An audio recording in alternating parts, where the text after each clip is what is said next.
PS1 was a marvellous console as far as mid-90s tech goes. You could play music on it, typically Clint Eastwood on repeat if you were like me. Also Eiffel 65, and in Japan there was even the option to connect it to your mobile and internet later in its life. But it was not a supercomputer and it couldn't handle every game. These amazing ports though left doubters in their quake.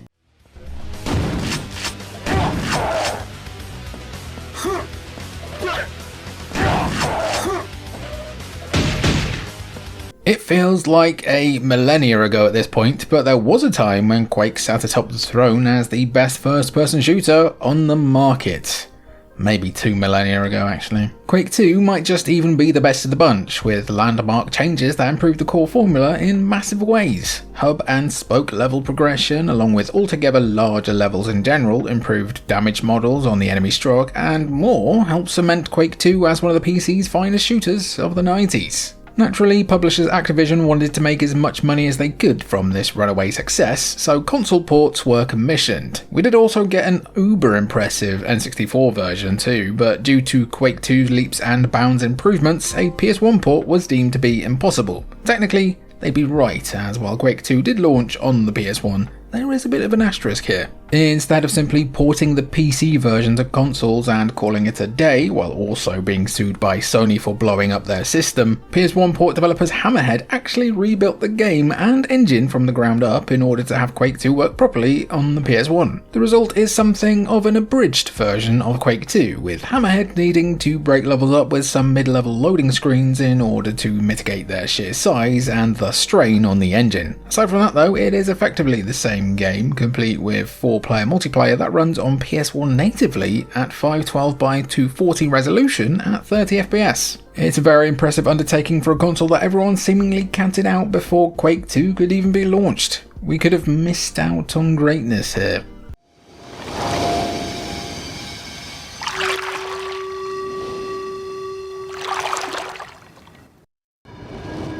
Something we didn't mention with the previous game is the PlayStation Mouse, an underutilized peripheral that allowed PS1 ports of PC games to control in a similar manner to its original version. If you want a video on just that, let us know down below. Quake 2 did offer that functionality, but if you're going to port one of the biggest point-and-click adventure games of all time onto the PlayStation, it feels apt that it should be compatible with the mouse. Missed Let's Players use that mouse to solve the game's various puzzles, which is a damn sight better than using the D-pad to move a cursor around the screen. This was before the days of default analog sticks on controllers, remember, which, well, it wouldn't have been much of an improvement, but it would have been better than a D-pad at least. As for Mist's conversion to consoles, the full game is basically all there, readily available to play, with some compression issues for audio tracks and visuals. Those concessions aren't too surprising, considering the backgrounds in Mist are pre-rendered anyway, so it's not like the developers needed to rebuild the game from the ground up in order to make this thing work. What they did need to do though, and what made the PS1 version an inferior experience, is institute longer loading times between screens, making the game more of a slog to play. If you think that's bad though, take a look at what sequel Riven had to do in order to fit on the PS1. It's one of 2 games in the console's library to launch on 5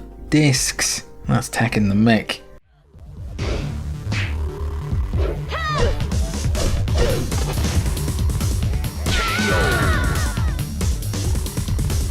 I did just use that Tekken segue in another video, but I am a law unto myself. A martial law, or actually a forest law. That doesn't work as well. You know that a port should be considered among the impossible, and even the game's developers and reps seem to think that it simply wouldn't happen. Reportedly, eh? That was true of Namco when it came to porting Tekken 3 to the PS1, and it's not hard to see why. While Tekken 1 and 2 were created on the PlayStation-based Namco System 11 arcade board, Tekken 3 was developed for the System 12 board, which offered massive upgrades on what was currently available. Basically, the System 12 blew the PS1 out of the water, so naturally Namco had some reservations. But what came out of that dev team was nothing short of a miracle, and it's not really talked about enough. While the conversion process took longer than the first 2 entries, the sacrifices made feel minuscule compared to other ports at the time. The backgrounds were changed to 2D panoramic images similar to the previous games, the polygon count was reduced for the characters, the sound effects were higher pitched, and the resolution took a bit of a knock, but aside from that, this was an arcade perfect port. Even more shockingly, this version of Tekken 3 even included a bunch more features, including 2 new characters, Anna becoming her own separate character, and 2 new modes in the form of Tekken Force and Tekken Bull, fan favourites to this day. When it comes to PS1's impossible ports, this is one of the very best and will take you on any day. Lore is banned though.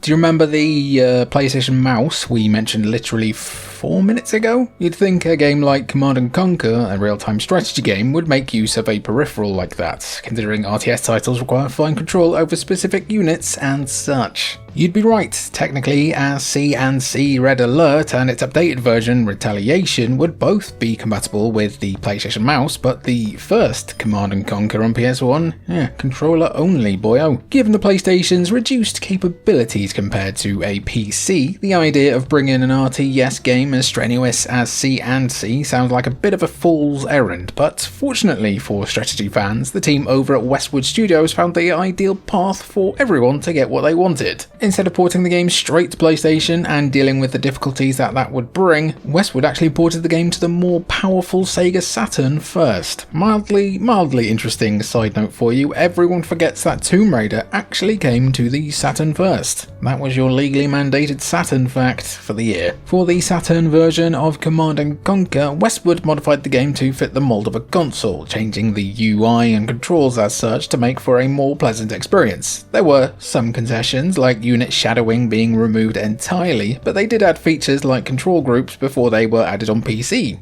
From the Saturn version came the PS1 release, which offers basically the same experience, only with slightly higher resolution cutscenes and a handful of exclusive bonus missions. Unfortunately, the power of the Saturn meant that the PS1 would suffer moments of huge slowdown if too much was happening, but that's the price you pay for an impossible port.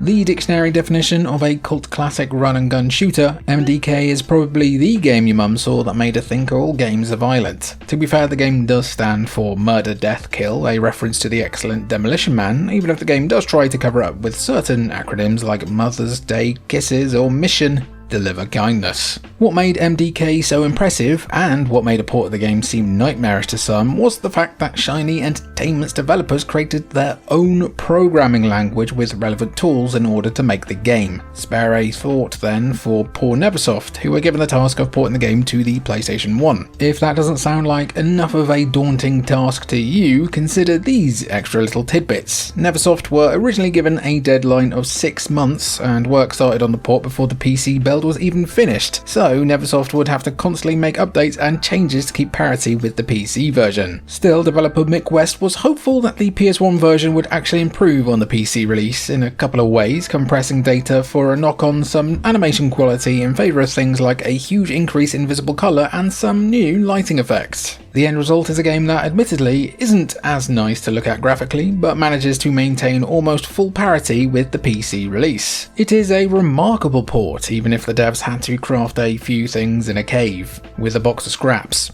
Hope it wasn't too dark.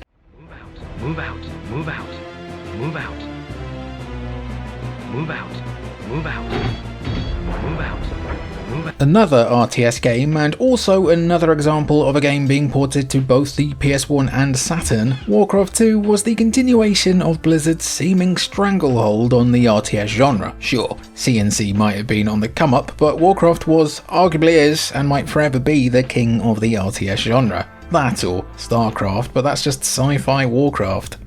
Oh, Age of Empires actually.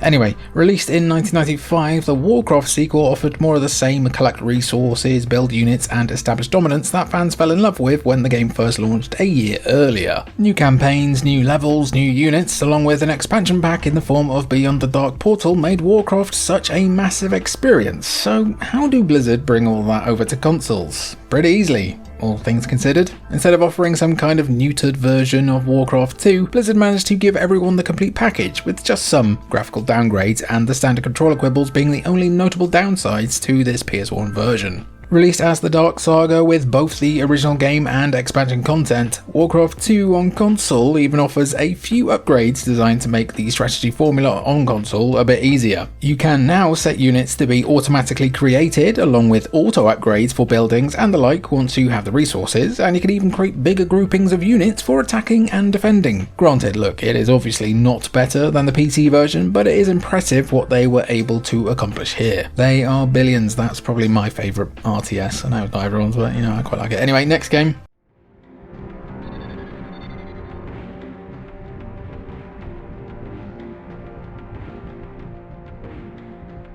From one Blizzard game to another, Diablo is the byword on dungeon crawling action RPGs, even if the most recent one has all the most stupid live service shite going. Fun game, daft modern bollocks. At least the original version of the game was a complete experience. Diablo changed the game massively when it came to dungeon crawling, and even though it took a year for the PC release to come to consoles, the end result was pretty impressive for the time. Sure, the game needed what felt like constant loading screens for things like opening menus or your inventory, never mind the absolutely ridiculous loading times for actual level transitions, but just getting it to work is impressive in its own right. What's interesting about Diablo on the PS1 is that it felt like the loading times were the only real downgrade when coming to consoles. The resolution isn't as good obviously, the animation isn't as smooth, all the usual stuff you'd expect, but beyond that it's a pretty solid port, especially once you get into all the additions Blizzard made to the PS1 version specifically. For starters, couch co-op became a standard feature, meaning you and a friend could brave the forces of the Abyss and those loading times together, while quality of life improvements like auto-aiming for ranged attacks meant even controller players could experience higher level builds and long-range combat with ease. Throw in an increased game speed option to make travelling easier, and this is a wildly impressive port of an absolute classic. Bloody hell, what's going on here though?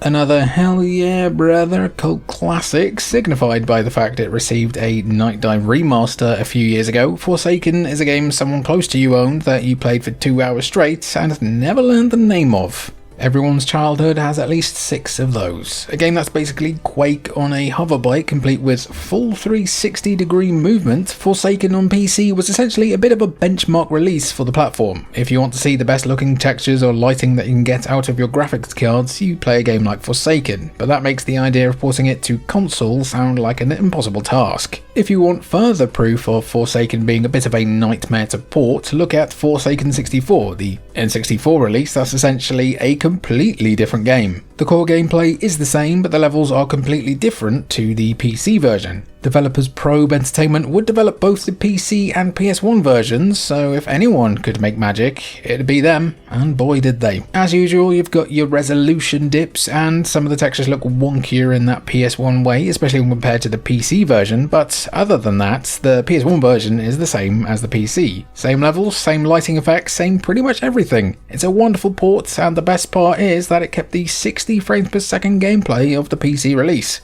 Well, mostly, you know, they aren't warlocks.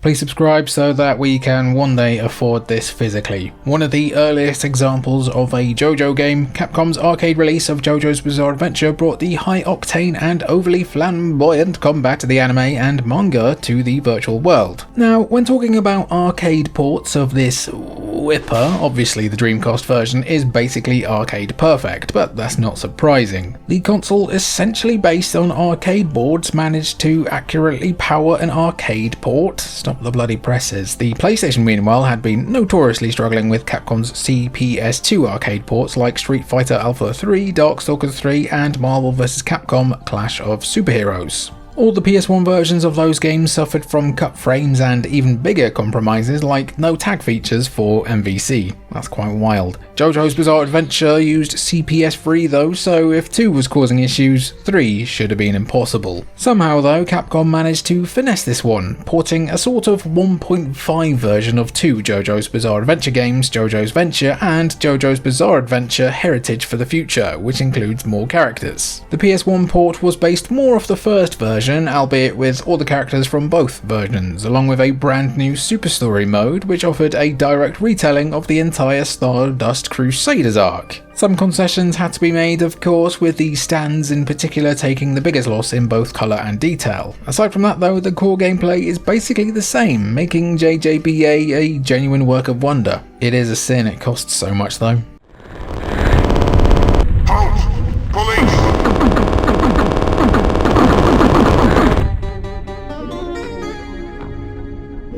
Does anyone here remember Syndicate? Chances are you're either old enough to remember the old Syndicate, or the real-time tactics and strategy game from 1993 that launched on PC before being ported to various consoles, or you're cursed with the knowledge of the dreadfully mediocre 2012 FPS reboot. Mediocre is probably being too pleasant, honestly, but that's another story for another video. Mediocre as hell 7th gen FPS games video when?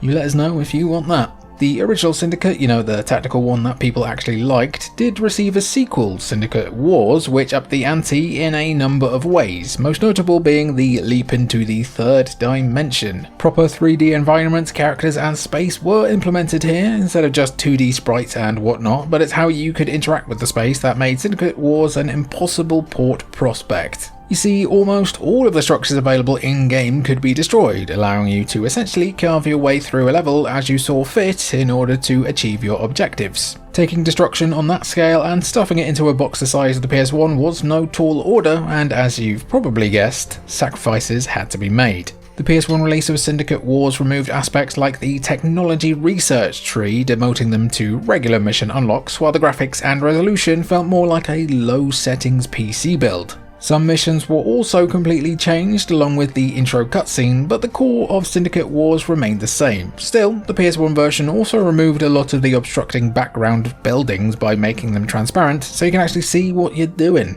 Come see what I'm doing in the outro. Outro gang, I am doing the outro in the outro. And that's pretty crazy, right? I enjoyed this topic, so if you want to see it on, I don't know, the SNES Impossible ports, or another system, or even more PS1 ports, let us know. And if you do like what we do, you can become a member for just £1 or a freedom buck per month. I've been Jimmy for Cultured Vultures, it's been good to have you, and I'll catch you when I catch you.